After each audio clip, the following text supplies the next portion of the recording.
Well, all right, today is a day of quoting a couple of jobs for Dirt Perfect. We've got a potential ditch repair. I'm not for sure what all is contained in that one, and a potential driveway repair, which again, I'm not for sure what all is contained in that one, but let's get this day going.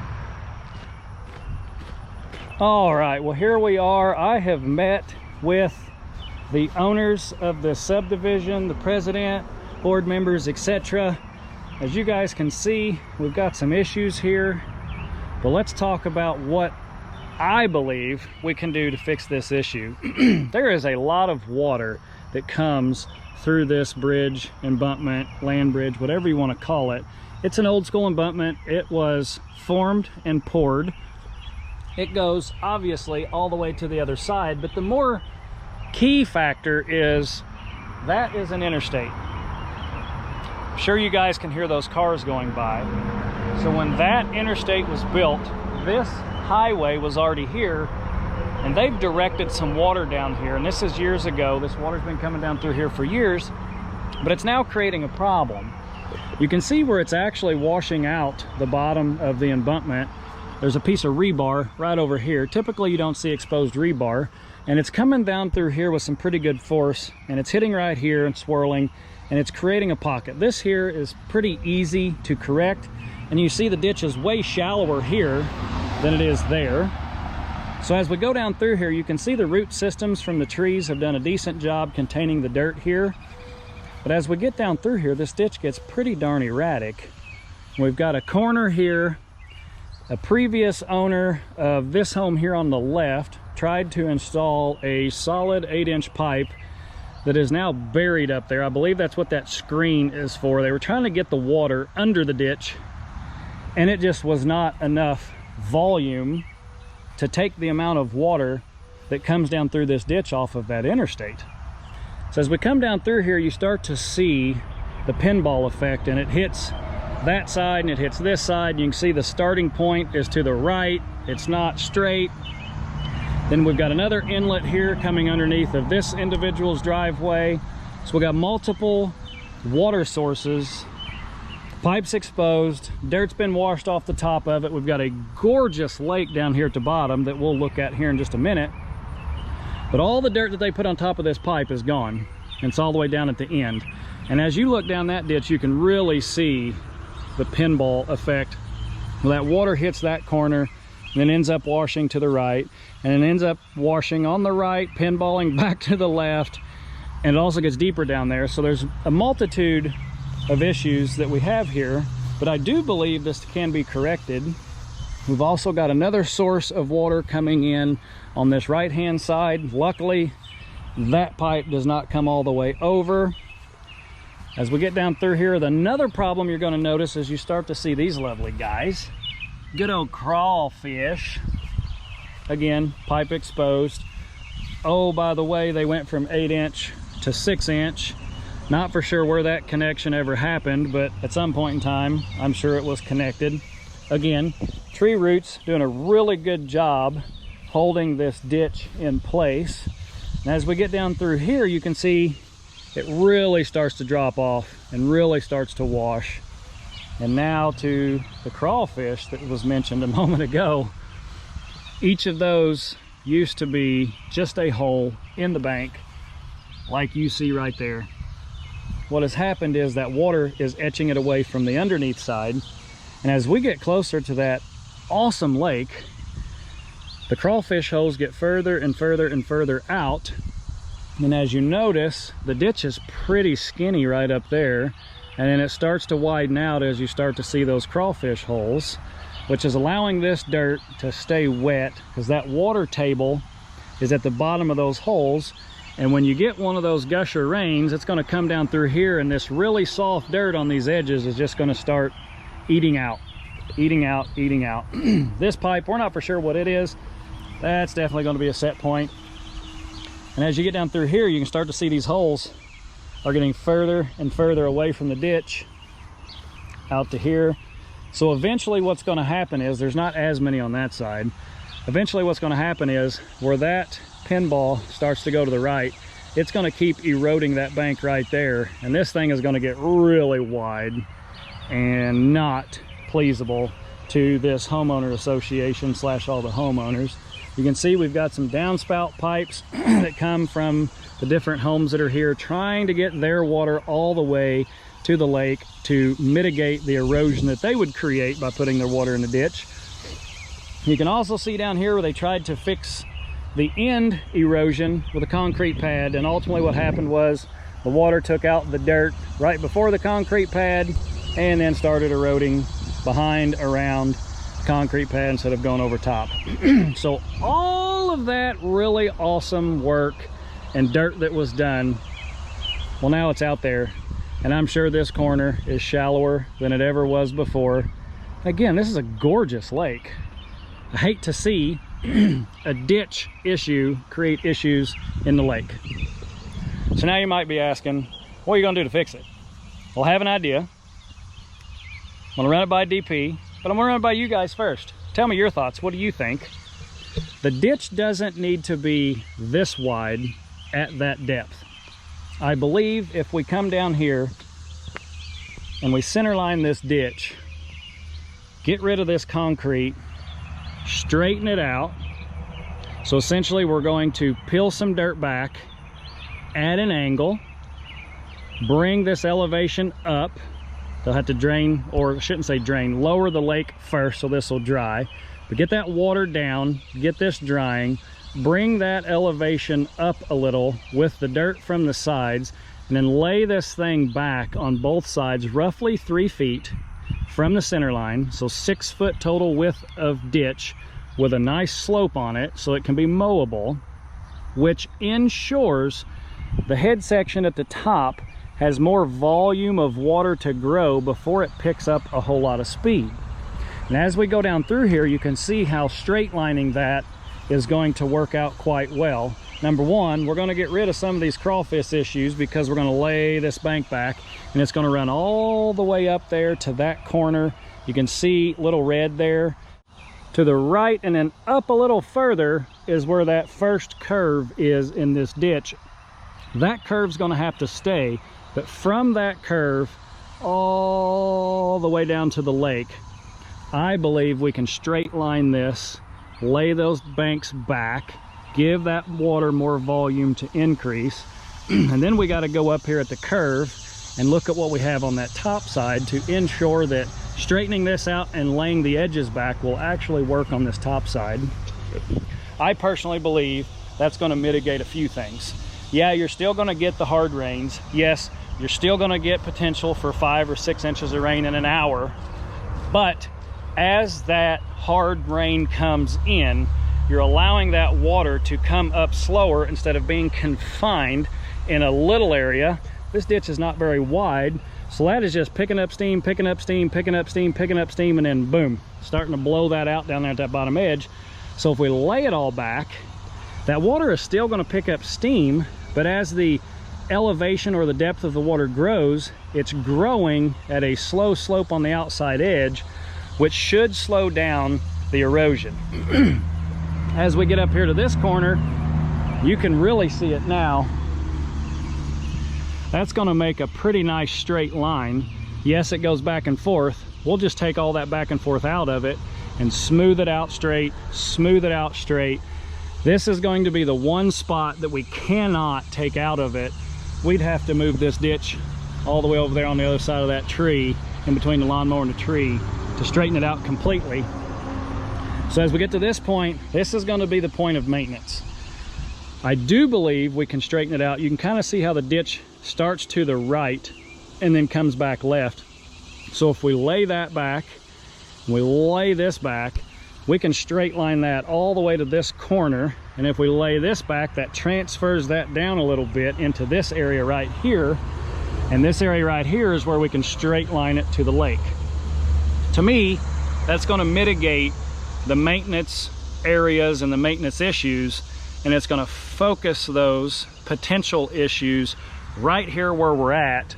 So as that water comes down and we straight line that, right in here is where it's going to start to do that pinball effect. So as long as this homeowner pays attention to this corner and ensures that it doesn't rot out and send the water over that way, we get to this one point and then we straighten it back out all the way to the lake again. So that's the thought process. I will go back to the laptop. Hopefully you guys can see, there's a lot of canopy above me here, but hopefully you guys can see, and I'll draw out the 2 straight lines with 1 bend in the ditch. You can see a bird's eye view of it and exactly what I'm talking about here.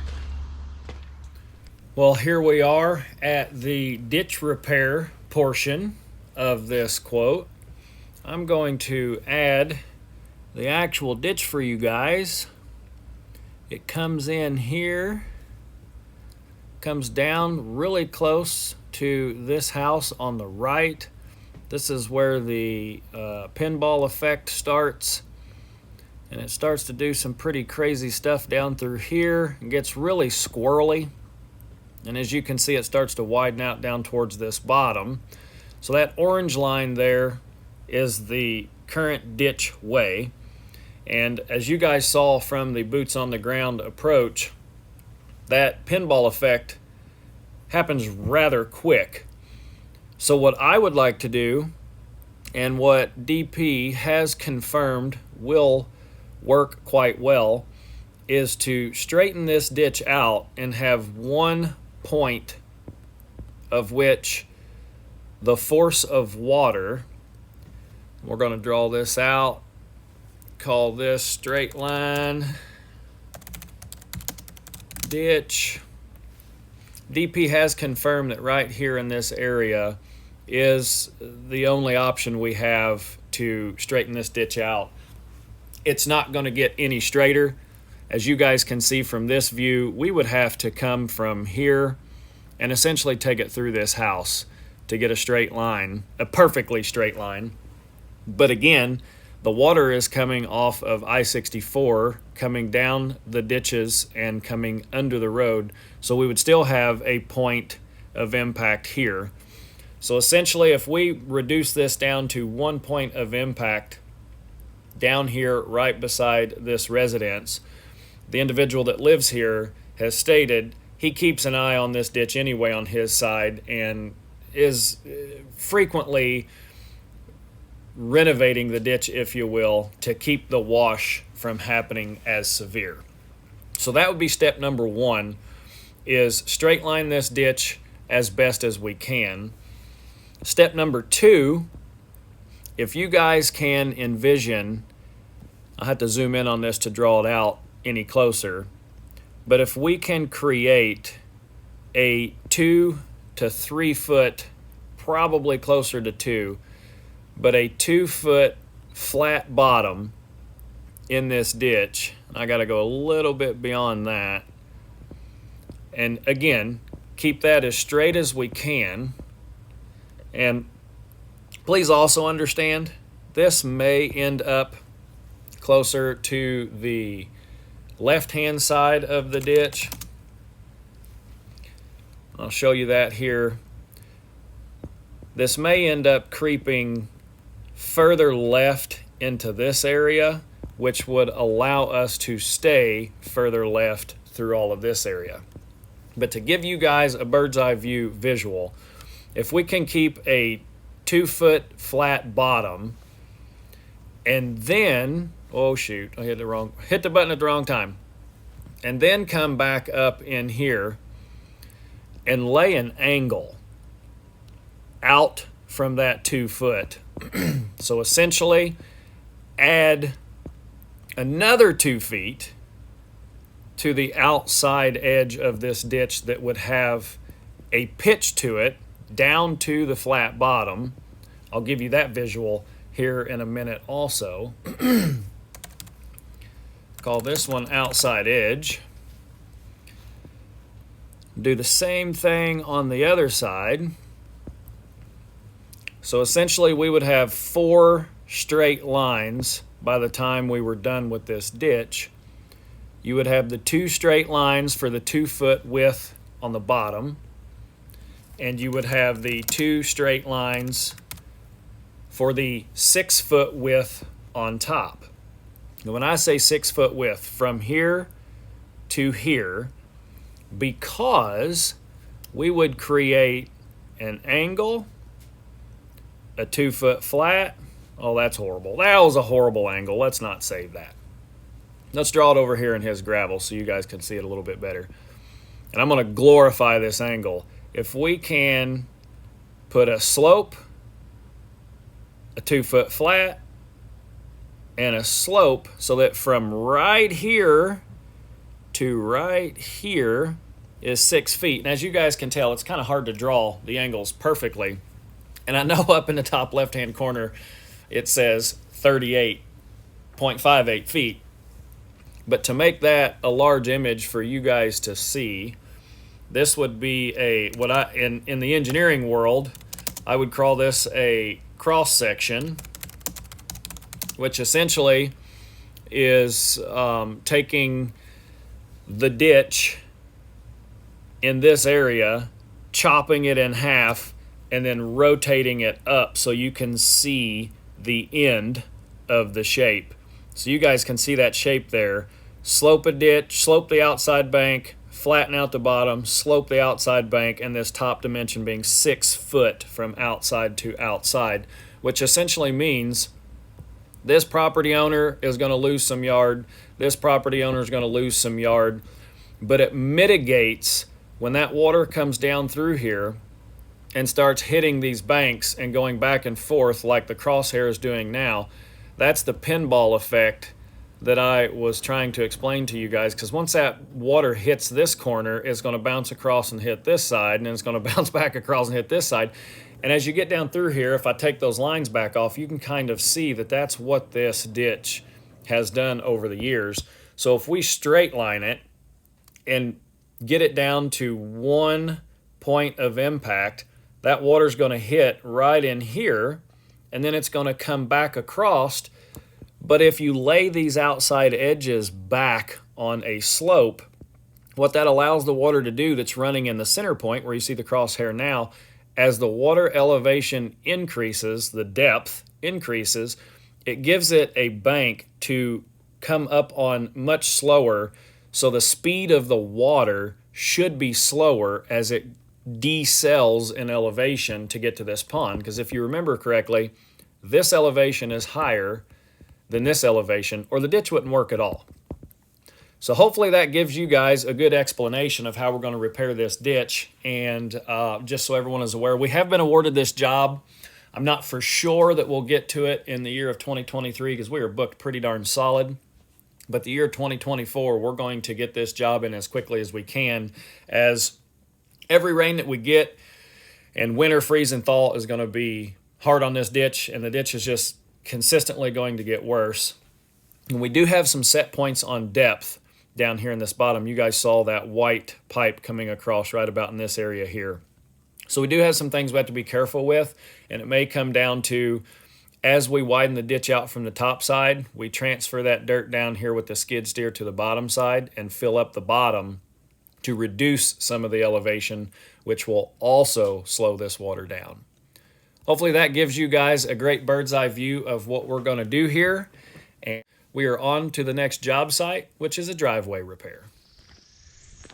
Well, here we are. We have landed at job quote number 2. Let's get this sucker reviewed. There is several things on this one that's going to make it very interesting. All right, well, you guys might have been asking, dang, he seems out of breath. Well, I am. Once we start making our way down this driveway, it just needs some repair work. There's not anything major, but there's a lot of little things that are going to help make this driveway A, much more maintainable, B, way less wash, and C, get the water off the road. This is a steep hillside, but as we look up here on this top side, this is really good. All this looks good. You can see where the water runs off the edge of the driveway. They tried to make it connect into this ditch. As we work down through here, you're going to see that that might not have went so well. You can see right here, this actually stands pretty daggone wet, whereas right here, it's pretty dry. So the water is coming around this bend, and it's actually staying in both sides of the road, And if we get down here close, you can see that the road it does have a high point in the center, but where traffic has came up, it's packed down these two lanes, if you will, this one and this one. So the water essentially is going right down where your tire path is, and it's not making it to the ditch. So this top section, I believe, is a pretty, you can really see it here, by the way. This top section, I believe, is a pretty easy repair because the water hasn't picked up a lot of steam, but you can see how that is crowned pretty close to proper, and that's more flat, so we're not as worried about it. But if we bring these tire paths up a little bit and crown this road and pack it in properly to get that watershed over in the entrance of the ditch on both sides of the road, we may have to take out this big pine tree here and ensure that we start this ditch entrance up here, kind of move that uphill a little bit to get that water kicked over sooner. That's going to lessen the amount of water you see right here. And again, you can really see there's a lot of gravel going down this road that should be staying put. As we work our way down through here, you can see the ditch is not an even depth. It started off really shallow, got deep, shallowed up, gets really deep. Same thing on this side of the road. It's honestly almost as though there isn't a ditch here at all. There was a starting point and there's another starting point, but this entire area here needs to be reworked, re-sloped, re-dipped, dredged out, whatever you want to call it, to get some depth to that ditch. And then as we get down here, you guys can see that water really starts to carry some steam, and it actually hangs right in that tire path and goes around the curve on both sides. You can see it picking up steam here as well. And again, it stays right on the inside of the riprap. It doesn't make it to the ditch. And all of that is because it's not getting to the ditches on the top side, which should happen way up there in that curve. And if I get down here, you guys can really see that valley on the right-hand side. And it's starting to create a valley here on this left-hand side. And I'm here to tell you, the first job we reviewed, Mother Nature's most powerful force, water, creating issues. Same exact situation here, just a different style, right? Over there was a ditch. Here it's a driveway.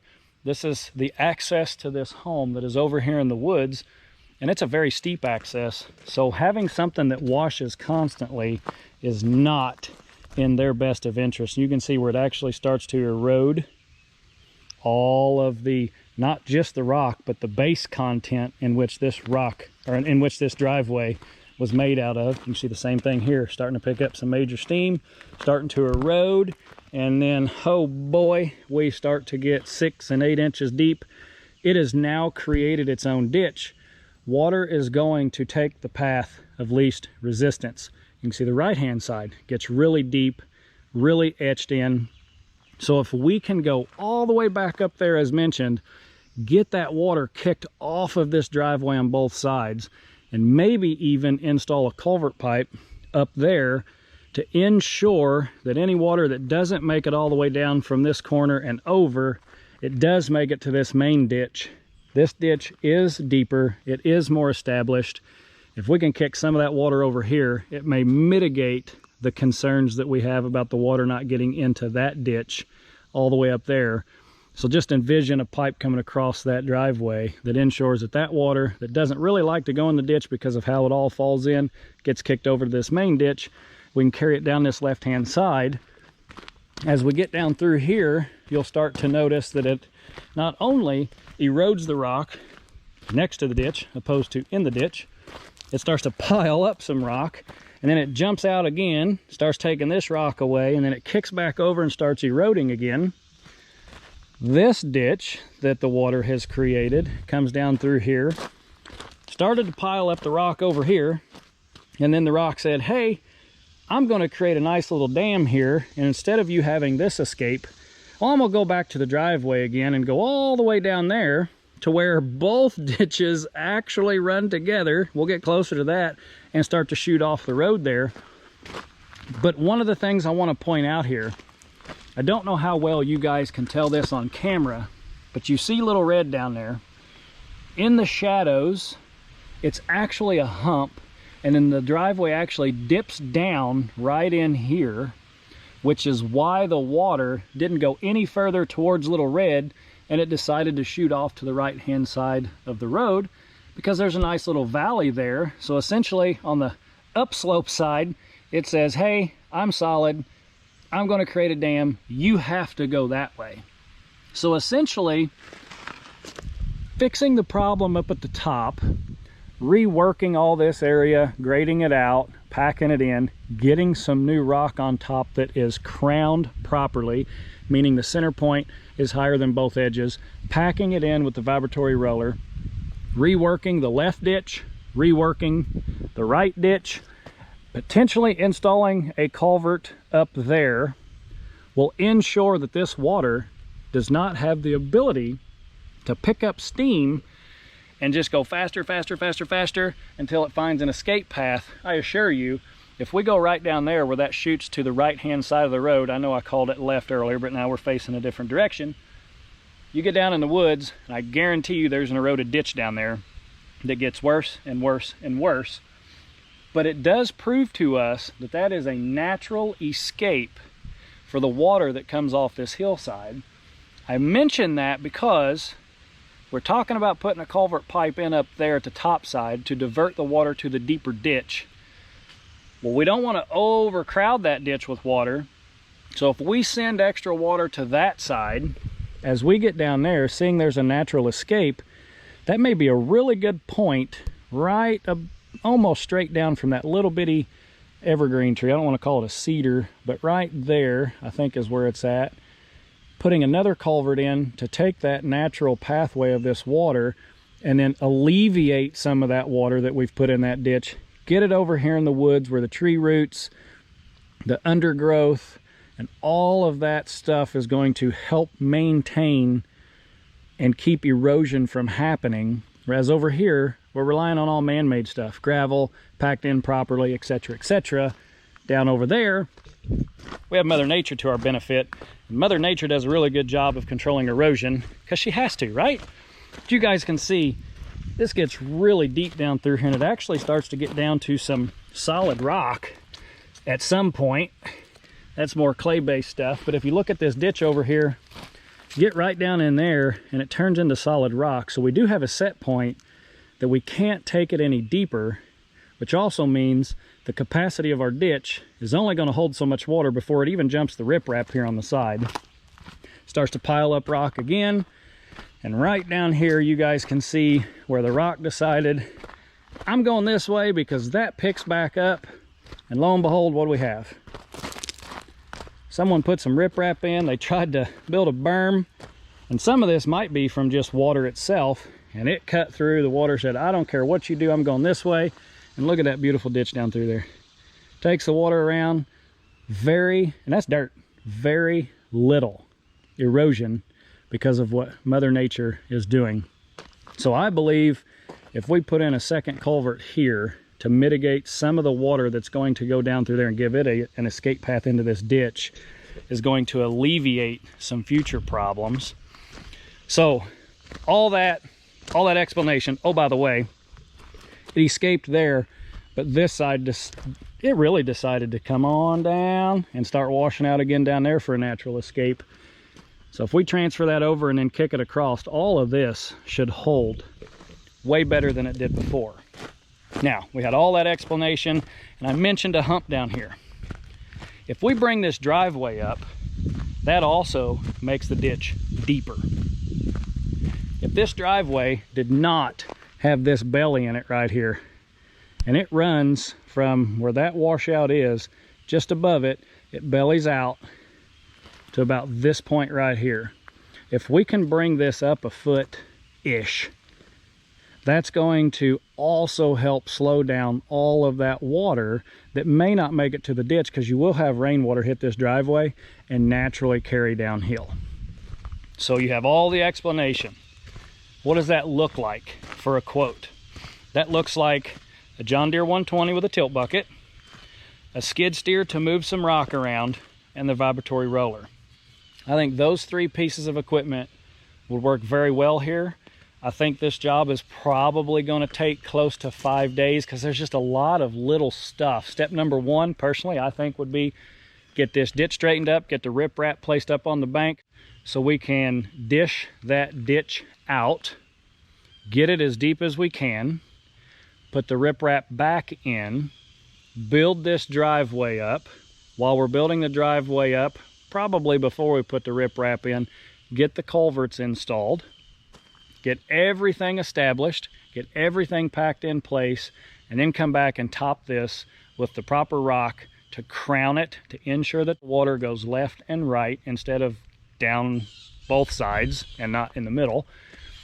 Ensure it runs over to this ditch, ensure it runs over to that ditch, and at some point in time, this hump right here, we may actually scalp this off to flatten this out down to that next curve and move some of this rock up there in that low spot so we don't have to buy as much rock. We can utilize some of this rock on site, transfer it uphill, and then we can top all of it with a nice brand new coating of new rock that is packed in place. Hopefully that gives you guys a really good explanation, because the last thing we have to do, oh, by the way, this potential customer has several loads of asphalt millings in which will go on this driveway. Once we get all of that established, crowned properly, all the culverts in place in the right locations, we can then take all of this milling material, transfer it over to this driveway, and put one final coat that, if this customer wanted to, could lay some oil down on top of and roll out with a smooth drum roller and make this essentially a redneck asphalt driveway. Hopefully you guys understood all that. If you have any questions, always put it in the comments. I may not have the answers, but I'll get the answers. And as always, like, comment, subscribe.